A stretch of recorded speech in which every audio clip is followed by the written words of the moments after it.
So it was the earliest theory which was available. सबसे पुरानी theory है हमारे पास स्टील स्ट्रक्चर को डिजाइन करने के लिए.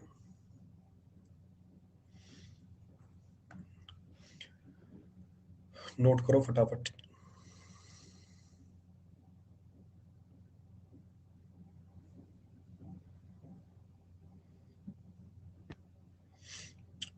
रिपीट करना है इसमें कुछ भी. अब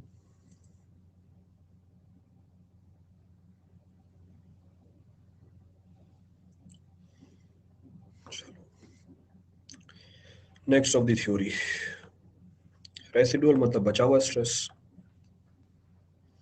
हर चीज नाम में बताई हुई है. अब आप बोलो रेसिडुअल स्ट्रेस क्या होता है? जो बचा हुआ है. तो जो स्ट्रेस बच गया वो रेसिडुअल स्ट्रेस. जो मोमेंट फिक्स्ड एंड पे हो उसे फिक्स्ड एंड मोमेंट बोलते हैं. मतलब सबसे आसान टॉपिक है ये स्ट्रक्चर वाले. फिक्स्ड एंड मोमेंट क्या होता है? वो मोमेंट जो फिक्स्ड एंड पे डेवलप हो. तो मेरे हिसाब से इतना तो मैं मान के चल रहा हूँ कि भैया मोमेंट का मतलब आपको पता है और फिक्स्ड एंड का मतलब आपको पता है. ये होते हैं fixed end. These are fixed end. अब इसमें क्या चीज समझ में नहीं आई? तो फिक्स्ड एंड पे जो मोमेंट डेवलप हुआ उसको फिक्स्ड एंड मोमेंट बोल देते हैं. तो लोड लगाया, इस लोड की वजह से जो मोमेंट डेवलप हो गया वो फिक्स्ड एंड मोमेंट. कोई रॉकेट साइंस थोड़ी है इसके अंदर.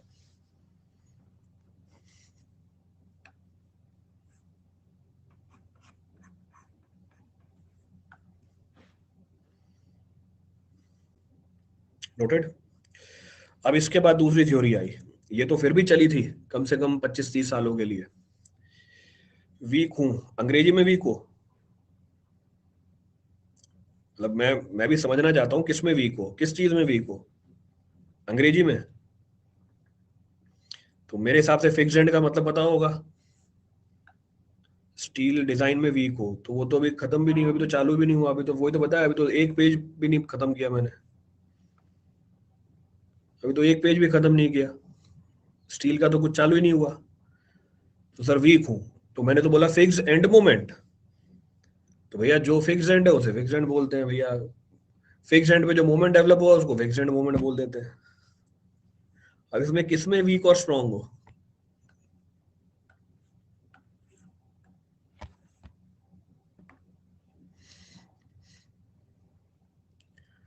चलो आगे बढ़ते हैं. नंबरिंग कैसे डाली थी? नंबरिंग डाली थी A B, capital A B. So capital A B. Next है हमारा अल्टीमेट लोड थ्योरी. फिर से नाम से पूरी थ्योरी खत्म कर सकते हैं हम यहाँ पे. So ultimate load theory.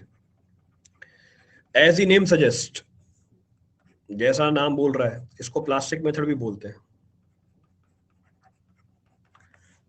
सो plastic method, ultimate load theory या प्लास्टिक मेथड. जैसा नाम में लिखा हुआ है अल्टीमेट लोड थ्योरी. अब ये थ्योरी कौन से लोड के ऊपर बेस्ड है? ये थ्योरी बेस्ड है अल्टीमेट लोड के ऊपर. ये वाली थ्योरी किसके ऊपर बेस्ड थी? ये वाली थ्योरी बेस्ड थी हमारे कौन से लोड के ऊपर? वर्किंग लोड के ऊपर ही. So it was based upon the working load. That is based upon ultimate load. वो बेस्ड है हमारे अल्टीमेट लोड के ऊपर. ये बेस्ड है हमारे वर्किंग लोड के ऊपर. तो एक डिफरेंस तो यही निकल के आ गया. अब अल्टीमेट लोड कब मिलेगा आपको? अल्टीमेट लोड तब मिलेगा जब आप प्लास्टिक स्ट्रेस को भी ओवरकम कर जाओगे. When you be overcoming the plastic stress also. इस बात को समझने के लिए अगर बेसिक फिर से स्ट्रेंथ ऑफ मटेरियल में स्ट्रेस स्ट्रेन कर्व देखी होगी आपने माइल्ड स्टील की. इसका कोई रोल नहीं है यहाँ पे, बट फिर भी अगर हम एनालिसिस करें, लेट अस सपोज ये स्ट्रेस है, ये स्ट्रेन है. तो अगर बेसिक स्ट्रेस स्ट्रेन कर्व की भी एनालिसिस करें, कुछ इस तरीके से निकल के आती है हमारी स्ट्रेस स्ट्रेन कर्व.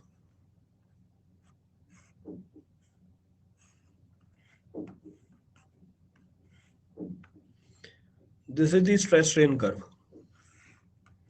ये हमारी स्ट्रेस स्ट्रेन कर्व है. जो पीछे वाली थ्योरी है हमारी बेस थी किसके ऊपर? दिस वाज अवर, इस पॉइंट को क्या बोलते हैं? A point. This point is termed as what? This point is termed as proportional limit. अब इसमें कोई इंजीनियरिंग नहीं है भाई. दूसरा पॉइंट बी पॉइंट, ये निकल के आता है elastic limit. This is technically termed as elastic limit. Elastic limit वो लिमिट है अगर आपने मटेरियल को यहाँ पे आके अनलोड कर दिया, दोबारा अपनी ओरिजिनल ज्योमेट्री रीगेन कर लेगा. पर स्ट्रेस स्ट्रेन के प्रोपोर्शनल है सिर्फ ए पॉइंट तक. यानी ये जो लाइन है स्ट्रेट लाइन है सिर्फ ए पॉइंट तक. इसके बाद ये कर्व्ड हो जाती है. After this curve becomes curved. फिर आपका आता है अपर यील्ड पॉइंट, फिर नीचे आता है लोअर यील्ड पॉइंट। ये हमारा लोअर यील्ड पॉइंट है। तो पिछली वाली जो थ्योरी है वो स्ट्रेस कंसिडर करती है कौन सा वाला? वो स्ट्रेस कंसिडर करती है करस्पॉन्डिंग टू पॉइंट डी, और डी और A point almost same level पे होते हैं। तो D and A point are almost at same level. फिर से मैं मान के चल रहा हूँ, इतनी बेसिक जानकारी है हमारे पास। ये हमारा यील्ड स्ट्रेस है एफ वाई। तो पिछली थ्योरी इस वाले स्ट्रेस को उठाती है, it works on this stress. अब मैंने बोला अल्टीमेट लोड थ्योरी, या आप बोल सकते हो प्लास्टिक मेथड। ये हमारा क्या खत्म हुआ? ये हमारा क्या खत्म हुआ? बी पॉइंट पे आके इलास्टिक लिमिट खत्म हो गई। इसके बाद कौन सी लिमिट चल रही है आगे तक? तो ये डी पॉइंट है, ये ई पॉइंट है, ये एफ पॉइंट है, ये जी पॉइंट है। इसके बाद हमारी चल रही है plastic limit. So after this up till ji point plastic limit is running. तो ये इलास्टिक लिमिट थी बी पॉइंट तक की, और जी पॉइंट तक मेरी प्लास्टिक लिमिट चल रही है। अब क्योंकि ultimate load theory ultimate load के ऊपर बेस्ड है, इसका मतलब इस बार आपने कौन सी स्ट्रेंथ यूज कर ली मटेरियल की? इस बार आपने भैया प्लास्टिक स्ट्रेंथ भी यूज कर लिया, यानी रिजर्व स्ट्रेंथ को भी यूज कर लिया आपने। अगर आपने रिजर्व स्ट्रेंथ को भी यूज कर लिया, इस बार मेंबर क्या निकल के आएंगे? छोटे निकल के आएंगे। आप एडिशनल स्ट्रेंथ भी यूज कर रहे हो उसके अंदर। तो ये हमारी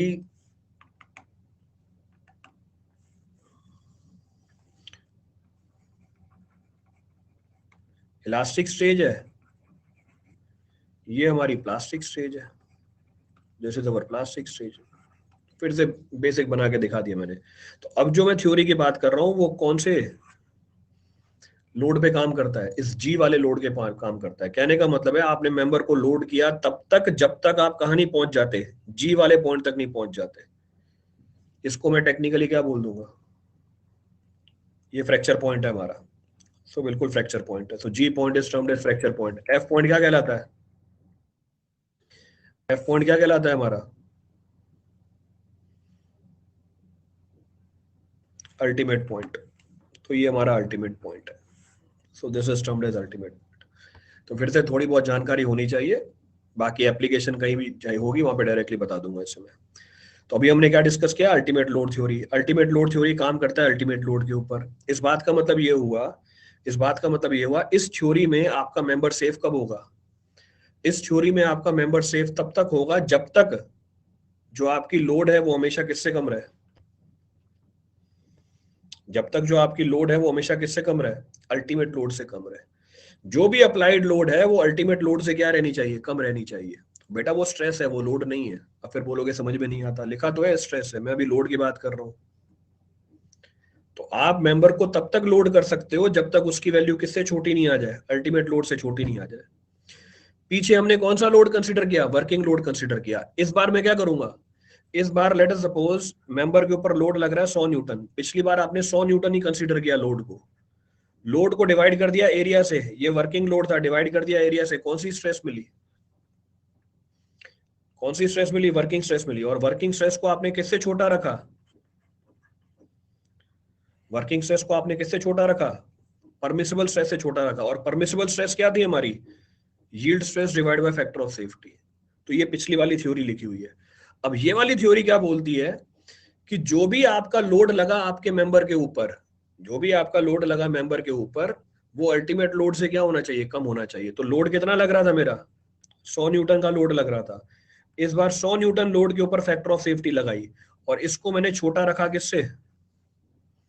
इसको मैंने छोटा रखा किससे? अल्टीमेट लोड से। तो this is kept less than ultimate load. और ये अल्टीमेट लोड कैसे निकालूंगा? Ultimate load will be equal to ultimate stress into area. Designing का मतलब क्या होता है? साइज निकालना। तो एक साइज आपने यहां से भी निकाली, एक साइज आपने यहां से भी निकाली, पर दोनों में जो फिलॉसफी है वो अलग अलग है। तो अल्टीमेट लोड मेथड के अंदर आप फैक्टर ऑफ सेफ्टी किसके ऊपर लगाते हो? अल्टीमेट लोड मेथड में फैक्टर ऑफ सेफ्टी किसके ऊपर लगाई जाती है? लोड के ऊपर लगाई जाती है। क्यों? आप स्ट्रेस के ऊपर फैक्टर ऑफ सेफ्टी क्यों नहीं लगा रहे? यहाँ पे स्ट्रेस के ऊपर फैक्टर ऑफ सेफ्टी क्यों नहीं लगा रहा? जरूरत ही नहीं लगाने की। क्यों नहीं है जरूरत लगाने की? भैया कौन सी लोडिंग कंसीडर कर रखी है आपने? अल्टीमेट लोड कंसीडर कर रखा है। You have considered the ultimate load. तो आ गया फर्क दोनों मेथड के अंदर। There is a difference between the two. Factor of safety क्या होता है?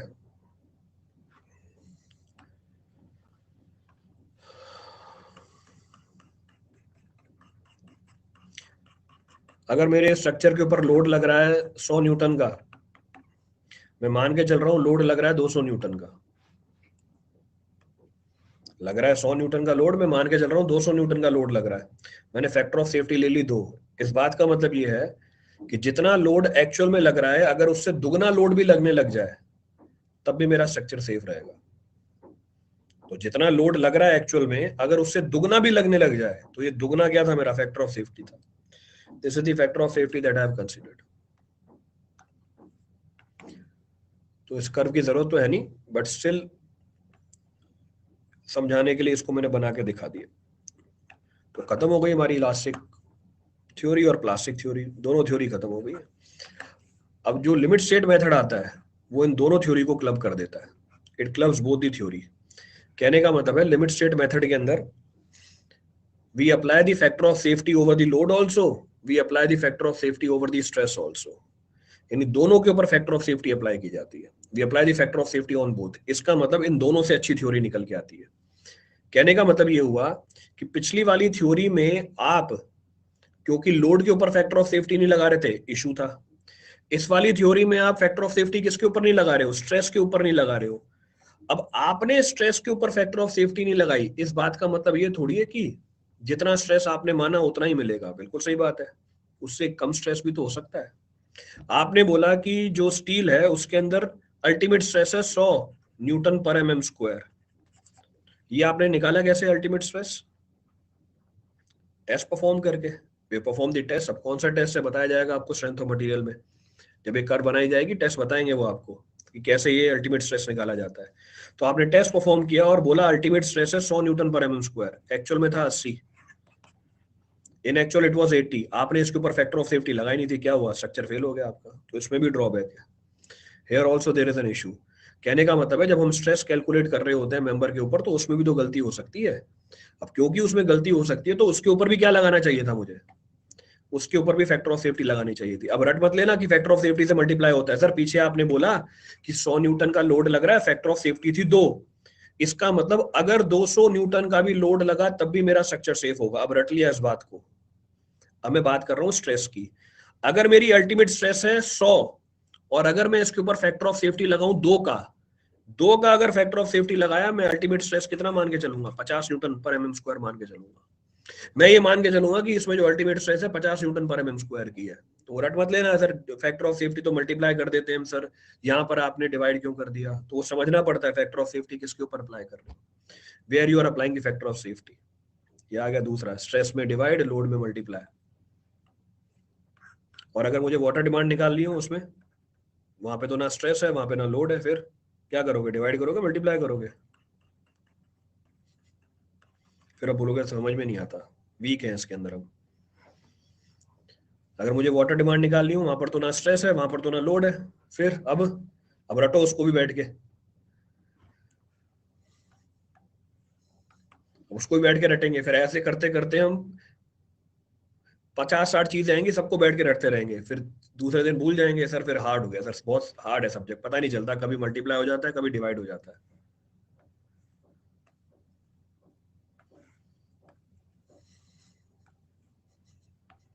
तो उसके लिए समझना पड़ता है कि किस चीज की डिस्कशन चल रही है। तो वो लॉजिक ही तो बता रहा हूँ यहाँ पे।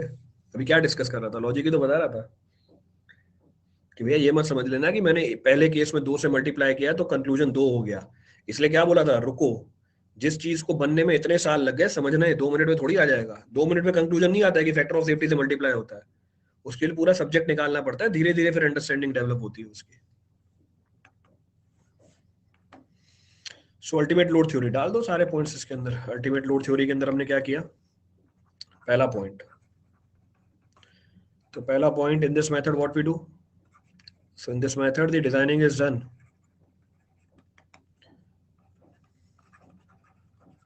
so designing is based on, इस मेथड में डिजाइनिंग बेस्ड है किसके ऊपर, अल्टीमेट स्ट्रेंथ के ऊपर। so it is based on the ultimate strength।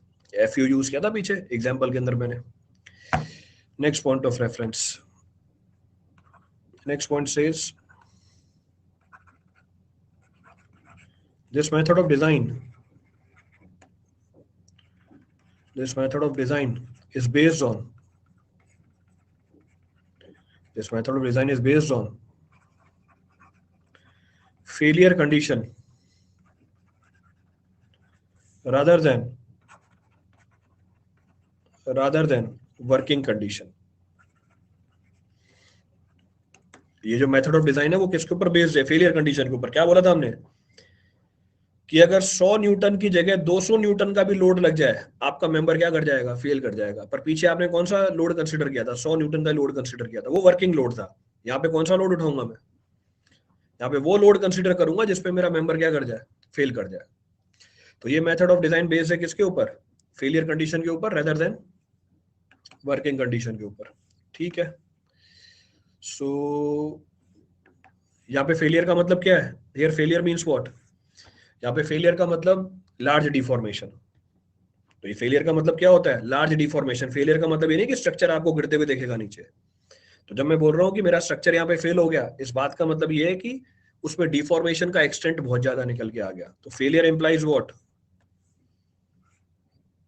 तो यहाँ फेलियर का मतलब क्या है?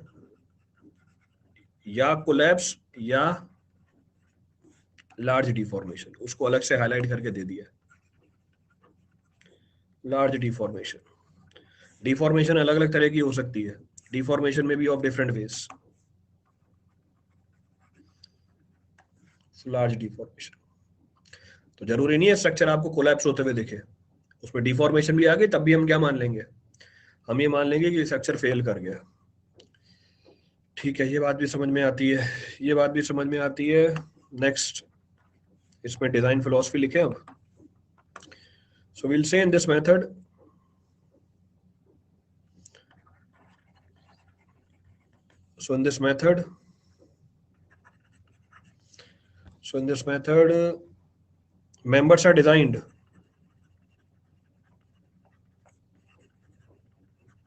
members are designed such that, क्या कंडीशन है? members are designed such that. तो मेंबर की डिजाइनिंग करोगे इस तरीके से कि हमारा जो लोड है वो हमेशा किससे कम रहे? अल्टीमेट लोड या कोलैप्स लोड से कम रहे. So such that design load never exceeds ultimate load. Design load never exceeds ultimate load. तो बिल्कुल एनालॉजी बना के दे रहा हूं. जैसे पॉइंट पीछे लिखे हैं एग्जैक्टली वैसे ही पॉइंट यहाँ पे लिख रहा हूँ कि एक एक पॉइंट को आप क्या कर पाओ. यहाँ से एक पॉइंट उठाना और नेक्स्ट वाली थ्योरी का एक पॉइंट उठाना, दोनों मैच करते हुए दिख जाएंगे. तो यार members are designed such that permissible stress से हमेशा स्ट्रेस कम होने चाहिए. तो permissible stress are never exceeded. यहाँ पे members are designed such that ultimate load is never exceeded. तो जो डिजाइन लोड है वो कभी भी अल्टीमेट लोड को एक्सीड नहीं करे.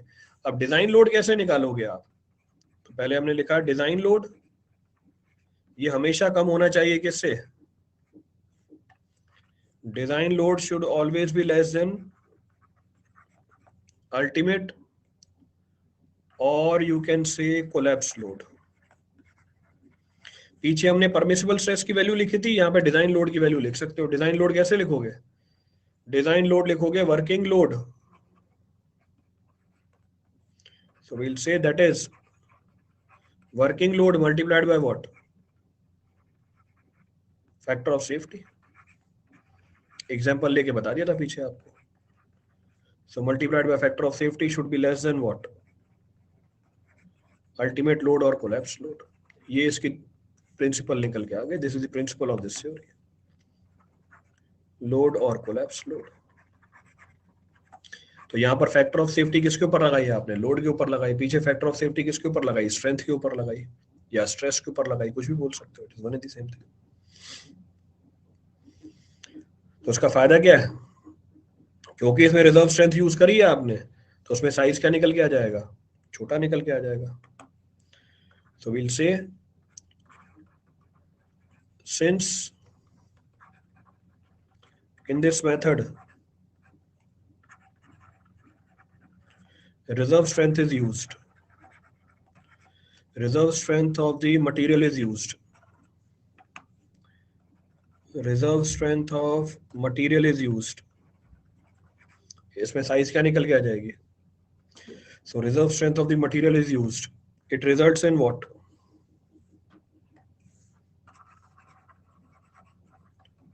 It results in smaller section. तो ये इसका एडवांटेज है, it is the advantage of this.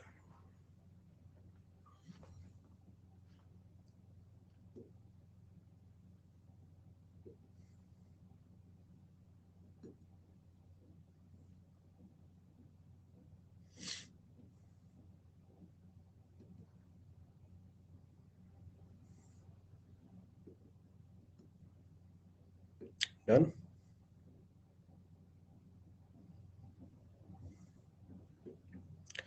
चलो नेक्स्ट ड्रॉबैक क्या? अच्छा इसकी ड्रॉबैक तो बताई नहीं है, ये तो एडवांटेज बताया ना। अच्छा एडवांटेज बताया, अगर ड्रॉबैक की बात करें, ड्रॉबैक की बात करें, इसमें फैक्टर ऑफ सेफ्टी किसके ऊपर नहीं लगाई? इसमें फैक्टर ऑफ सेफ्टी हमने लगाई स्ट्रेस के ऊपर। अगर आपने फैक्टर ऑफ सेफ्टी स्ट्रेस के ऊपर नहीं लगाई, इसका मतलब अब आपने इसमें सिर्फ कोलैप्स कंसीडर किया है, सर्विसिबिलिटी कंसीडर नहीं करी। अब आप बोलोगे सर्विसिबिलिटी का मतलब क्या होता है? फिर से नाम में लिखा हुआ है, फिर से कोई नई चीज नहीं, हर चीज नाम में मेंशन होती है। मेरे ख्याल से डेली ऑब्जर्व करते हो इस चीज को, जब खाना खाने जाते हो सर्विस टैक्स लगता है। अब काय की सर्विस? भैया खाना खिला रहा है आपको, वेटर आ रहा है, बैठने के लिए जगह मिल रही है, पंखा चल रहा है, वो सर्विस दी उसने आपको, तो उसके लिए टैक्स दिया, वो सर्विस है। कहने का मतलब है पैसे आप खाने के तो दे ही रहे हो, साथ में उसके ऊपर सर्विस टैक्स भी लगा हुआ है, वो सर्विस जो प्रोवाइड करी उसके लिए। अगर आपने खाना खाने के लिए गए, उसने खाना आपको प्रोवाइड नहीं किया, या जो खाने का टेस्ट आप एक्सपेक्ट कर रहे थे वो टेस्ट आपको प्रोवाइड नहीं किया, आप उसको बिल पे नहीं करोगे, यू विल नॉट पे द बिल। पर उसने सर्विस प्रोवाइड करी है आपको, he has provided the service. दूसरी कंडीशन, खाना आपको दिया है पर सर्विस प्रोवाइड नहीं करी। खाना अच्छा है पर वेटर आपसे रूडली बात कर रहा है, खाना अच्छा है पर गर्मी है वहां पे, खाना अच्छा है पर जेंट्री अच्छी नहीं है वहां पे, खाना अच्छा है बाहर की एम्बियंस अच्छी नहीं है, आप तब भी खाना खाने नहीं जाओगे। तो सेम चीज है, जब मैं स्ट्रक्चर को डिजाइन करूंगा मैं ये भी ध्यान रखूंगा कि वो कोलैप्स नहीं करे, यानी फेलियर नहीं हो, पर साथ में वो सर्विसेबल भी हो। सर्विसेबल भी हो मतलब जिस काम के लिए उसको बनाया गया है वो काम हमारा स्ट्रक्चर करे। जैसे समझने के लिए एग्जांपल लेते हैं, समझने के लिए एग्जांपल लेते हैं, मैंने गोडाउन बनाया सीमेंट को स्टोर करने के लिए। ये हमारा गोडाउन है सीमेंट को स्टोर करने के लिए, बीम बना के दिखाई है मैंने आपको, कॉलम के ऊपर रेस्ट कर रही है। आपको यहाँ पे सीमेंट को स्टोर करना था, सीमेंट को स्टोर करना था, आपने अल्टीमेट लोड मेथड लगाया, डिजाइनिंग करके दे दिए, डिजाइनिंग करके दे दिए, बीम फेल नहीं कर रही, बीम फेल नहीं कर रही, पर ये सिचुएशन है देखो, जाओगे नहीं गोडाउन के अंदर, जहां पे आपको सीमेंट रखना है वहां पे जाओगे नहीं, तो फिर फायदा क्या हुआ बनाने का? क्यों? आपको हमेशा डर लगता रहेगा कभी भी गिर जाएगी, गिर नहीं रही है, पिछले 20 साल से ऐसी की ऐसी पड़ी हुई है, तो कोलैप्स नहीं करी है, यानी आपके हिसाब से तो फेल नहीं करी। सर फेलियर का मतलब तो क्या बताया था आपने? फेलियर का मतलब था कोलैप्स एंड लार्ज डिफॉर्मेशन, यही था। तो सर ये फेल तो हुई नहीं है, पर आप यूज भी तो नहीं कर पा रहे हो उसे, you are not able to use it, तो ये सर्विसेबल है ही नहीं, इट इज नॉट सर्विसेबल। तो अल्टीमेट लोड मेथड में ये सर्विसिबिलिटी चेक नहीं की जाती है। दूसरा, आपने जो बीम डिजाइन करी है उस बीम के अंदर आपको क्रैक्स दिख रहे हैं खूब सारे, फिर से आपके दिमाग में क्या आएगा कि भैया ये तो कभी भी गिर जाएगी, गिर नहीं रही है, कोलैप्स नहीं करी है, पर ये सर्विसेबल नहीं है, it is not serviceable. Cracks नहीं आए हैं, क्रैक्स नहीं आए हैं, आप सीमेंट रखने जा रहे हो अंदर, कॉलम वाइब्रेट करने लग जाता है, फिर से भाग आओगे बाहर, नहीं भैया मैं जाऊंगा ही नहीं अंदर। तो कहने का मतलब क्या है? इट इज नॉट सर्विसेबल, ये सर्विसेबल नहीं है, कोलैप्स नहीं कर रहा, सर्विसेबल नहीं है। स्टील का कॉलम है, स्टील का कॉलम है, इसके ऊपर जंग लग गई है, फिर से कोलैप्स नहीं कर रहा, again it is not collapsing. जंग लगी हुई देखोगे फिर से भागोगे, यार कभी भी गिर सकता है ये, तो आपके माइंड में हमेशा ये चीज रहेगी कि यार ये तो बहुत पुराना हो गया, कभी भी गिर सकता है, so it is not serviceable. दूसरा एग्जांपल, लेट सपोज ये लॉन्गिट्यूडनल सेक्शन है, लॉन्गिट्यूडनल सेक्शन है, आपने रैंप बनाया अपने घर में गाड़ी लगाने के लिए, you have constructed a ramp for placing the vehicle in your let us suppose individual house hold. ये रैंप बना हुआ है, रैंप बना के दिया बढ़िया सा आपने, कोई दिक्कत नहीं है इसके अंदर, ये फेल नहीं कर रहा, ये 4 गाड़ियों का लोड उठा सकता है, इट इज नॉट फेलिंग। आपको तो एक ही गाड़ी ऊपर चढ़ानी है, 4 गाड़ियों का लोड उठा सकता है, लो गाड़ी चढ़ा के दिखाओ उसके ऊपर। तो क्या कर लिया भाई, ये रैंप बना के सर्विसेबल ही नहीं है, तो गाड़ी चढ़ाओगे कैसे इसके ऊपर? तो फेल नहीं कर रहा, कोलैप्स नहीं कर रहा, एक्सेसिव डिफॉर्मेशन भी नहीं है, पर ये सर्विसेबल ही नहीं है, it is of no use, गाड़ी चढ़ेगी नहीं ऊपर। तो कहने का मतलब ये है कि स्ट्रक्चर मेरा सेफ भी होना चाहिए, सर्विसेबल भी होना चाहिए। दूसरा, बेसमेंट बनवाया आपने, ये आप लोगों से ही अभी जाओगे, जेई बन के जाओगे, जेई बन के जाओगे, बेसमेंट बनाया, ये बेसमेंट बना के दिया है, बेसमेंट बना के दिया है सीमेंट स्टोर करने के लिए। बोलोगे सर मैंने सारी चीजों का ध्यान रखा, सारी चीजों का ध्यान रखा, सारे कोडल प्रोविजंस फॉलो किए, देखो मेरा स्ट्रक्चर बहुत सेफ है। अरे भाई स्ट्रक्चर बहुत सेफ है, अच्छी बात है, करूंगा क्या मैं, सीमेंट कैसे स्टोर करूंगा? स्लोप तो अंदर की तरफ दे दी, जैसे ही बारिश होती है पानी अंदर आ जाता है, पानी जमा हो जाता है, सर्विसेबल ही नहीं है ये, रहूंगा कैसे मैं इसके अंदर? So it is not serviceable. तो इतने सारे एग्जांपल दे दिए। तो अल्टीमेट लोड मेथड आपका स्ट्रक्चर तो सेफ बना देगा, पर जरूरी नहीं है वो हमेशा क्या रहे, सर्विसेबल रहे। खूब सारे एग्जांपल दिए सर्विसिबिलिटी के आपको। तो मेरे को दोनों चीजों का ध्यान रखना पड़ता है, और लिमिट स्टेट मेथड इन दोनों चीजों का ध्यान रखती है। वो आपको स्ट्रक्चर को सेफ भी बना के देती है और सर्विसेबल भी बना के देती है। तो क्योंकि इसमें हमने फैक्टर ऑफ सेफ्टी स्ट्रेस के ऊपर नहीं लगाई, तो यहाँ पे सर्विसिबिलिटी का ध्यान नहीं रखा जाता, और सर्विसिबिलिटी भी होनी चाहिए हमारे स्ट्रक्चर के अंदर। So next point says it does not consider it does not consider serviceability condition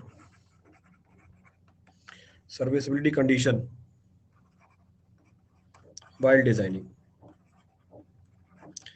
ये सर्विसिबिलिटी को कंसीडर नहीं करता डिजाइनिंग के टाइम पे। सर्विसिबिलिटी के खूब सारे एग्जांपल दिए हैं आपको। सर्विसिबिलिटी बोले तो डिफ्लेक्शन, सर्विसिबिलिटी बोले तो वाइब्रेशन, सर्विसिबिलिटी बोले तो करोजन, ये सारे एग्जांपल्स हैं हमारे सर्विसिबिलिटी के। These are the examples of cracking भी लिख सकते हो, so you can write cracking also. तो ये इसका ड्रॉबैक निकल के आया, it is the drawback of this. Next drawback, आपने फैक्टर ऑफ सेफ्टी लगाया किसके ऊपर? वर्किंग लोड के ऊपर। आपने सेम फैक्टर ऑफ सेफ्टी सारे वर्किंग लोड के ऊपर अप्लाई कर दी। अब factor of safety working load के ऊपर सेम अप्लाई करिए। इस बात को ऐसे समझते हैं, आपका जो स्ट्रक्चर है, लेट अस सपोज ये है हमारी स्लैब, स्लैब का डेड लोड है 50 न्यूटन, आर्बिट्री वैल्यू ले रहा हूं, इसके ऊपर मुझे व्हीकल चलाना है। मैक्सिमम लोड जो व्हीकल का इसके ऊपर चला आज तक वो है 10 न्यूटन का।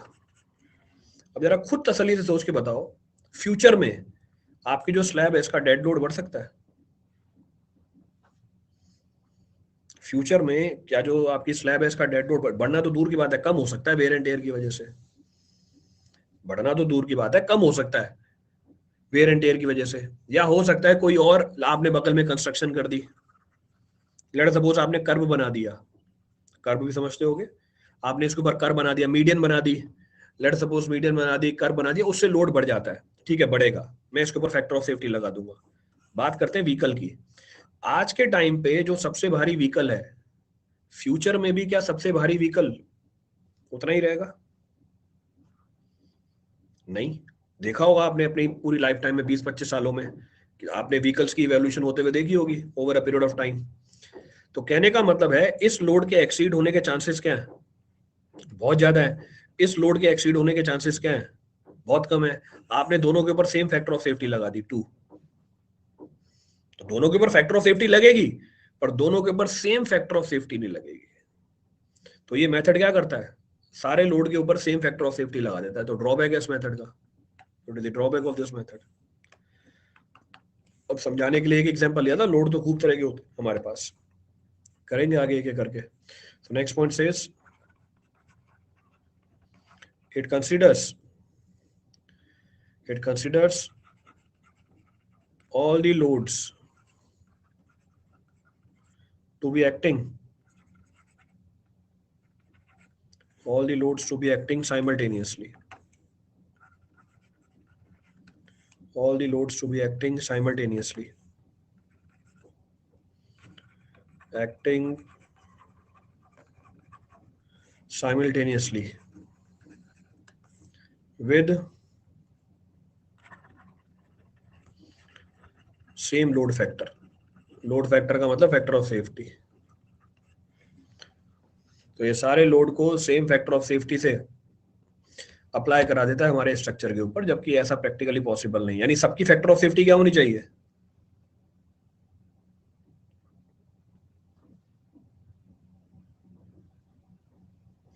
अलग अलग होनी चाहिए. For different types of load factor of safety should be different. उसी तरीके से ऑन द सेम लाइंस आप ये भी बोल सकते हो कि जो स्ट्रेंथ के ऊपर आपने फैक्टर ऑफ सेफ्टी लगाई वो भी क्या होनी चाहिए? अलग अलग होनी चाहिए. तो जो वर्किंग स्ट्रेस मेथड था उसमें हर तरह के स्ट्रेस के लिए फैक्टर ऑफ सेफ्टी क्या लगा दी थी? सेम लगा दी थी. यहाँ पे हर तरह के लोड के ऊपर फैक्टर ऑफ सेफ्टी सेम लगाई हुई है. अब जो भी आपको ड्रॉबैक बताए हैं उन सारे ड्रॉबैक को कौन एलिमिनेट करता है? हमारा अगला वाला मेथड है लिमिट स्टेट मेथड. तो ये सारे ड्रॉबैक वहां एलिमिनेट हो जाएंगे. इसका मतलब हर स्ट्रेंथ के लिए अलग अलग factor of safety, her load के लिए आपको अलग अलग फैक्टर ऑफ सेफ्टी. वहां पे मैं सर्विसिबिलिटी के लिए भी डिजाइन करूंगा, वहां पे मैं कोलैप्स के लिए भी डिजाइन करूंगा. तो ये सारे ड्रॉबैक आज के टाइम पे एलिमिनेटेड है. All these drawbacks are eliminated.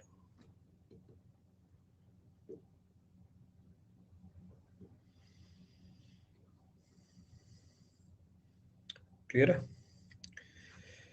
चलो सफिशिएंट है आज के लिए. नेक्स्ट क्लास आपकी परसों है, बट मैं कल भी ले लूंगा क्लास में आपकी रेगुलर कर लूंगा. Regular I will make all your classes regular. और देखता हूँ अगर टाइम भी बढ़ सकता होगा तो टाइम भी बढ़ा दूंगा. I will increase your time also. 2 घंटे की क्लास कर दूंगा. वर्स्ट कॉम्बिनेशन ऑफ लोड मतलब जो मैक्सिमम लोड कंडीशन है वो वर्स्ट कॉम्बिनेशन हो गया लोड का. जब लाइव लोड भी मैक्सिमम, डेड लोड भी मैक्सिमम, विंड लोड भी मैक्सिमम, अर्थक्वेक लोड भी मैक्सिमम, ये वर्स्ट कॉम्बिनेशन है लोड का. तो जब सारे लोड एक साथ आपके लगने लग जाए स्ट्रक्चर के ऊपर, वो हमारा वर्स्ट कॉम्बिनेशन हो गया लोड का.